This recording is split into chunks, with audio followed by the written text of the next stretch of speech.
Market ಅಂದರೆ ನಾವು imagine ಮಾಡೋದು ಮೋಸ್ಟ್ಲಿ ತಪ್ಪು. ನೀವು ಮಾರ್ಕೆಟ್ ಅಂದರೆ ಏನು ಇಮ್ಯಾಜಿನ್ ಮಾಡ್ತೀರಾ? Vegetable market, fruit market, rice market, ಸಿಂಪಲ್ಲಾಗಿ ಪ್ರಾಡಕ್ಟ್ ಬೈ ಮತ್ತು ಸೆಲ್ ಆಗೋ ಪ್ಲೇಸ್.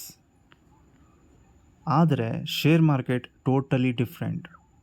ಇಲ್ಲಿ ಟೊಮೆಟೊ ಇಲ್ಲ, ಆ್ಯಪಲ್ ಇಲ್ಲ, ರೈಸ್ ಕೂಡ ಇಲ್ಲ, ತರಕಾರಿ ಇಲ್ಲ, ಹಣ್ಣು ಇಲ್ಲ. ಇಲ್ಲಿ ಸೆಲ್ ಆಗೋದು ಕಂಪನೀಸ್, ಶೇರ್ಸ್. ಆದರೆ ಫುಲ್ ಕಂಪನಿ ಅಲ್ಲ, ಸ್ಮಾಲ್ ಸ್ಮಾಲ್ ಪಾರ್ಟ್ಸ್.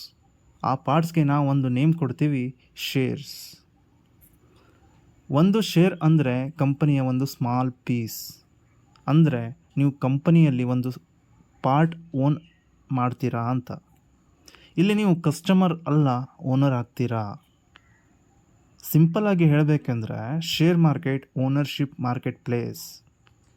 ನಾರ್ಮಲ್ ಮಾರ್ಕೆಟಲ್ಲಿ ನೀವು ಪ್ರಾಡಕ್ಟ್ ತೊಗೊಳ್ತೀರಾ, ಯೂಸ್ ಮಾಡ್ತೀರಾ, ಫಿನಿಶ್ ಆಗುತ್ತದೆ. ಶೇರ್ ಮಾರ್ಕೆಟಲ್ಲಿ ನೀವು ಓನರ್ಶಿಪ್ ತೊಗೊಳ್ತೀರಾ, ಅದು ಗ್ರೋ ಆಗಬಹುದು.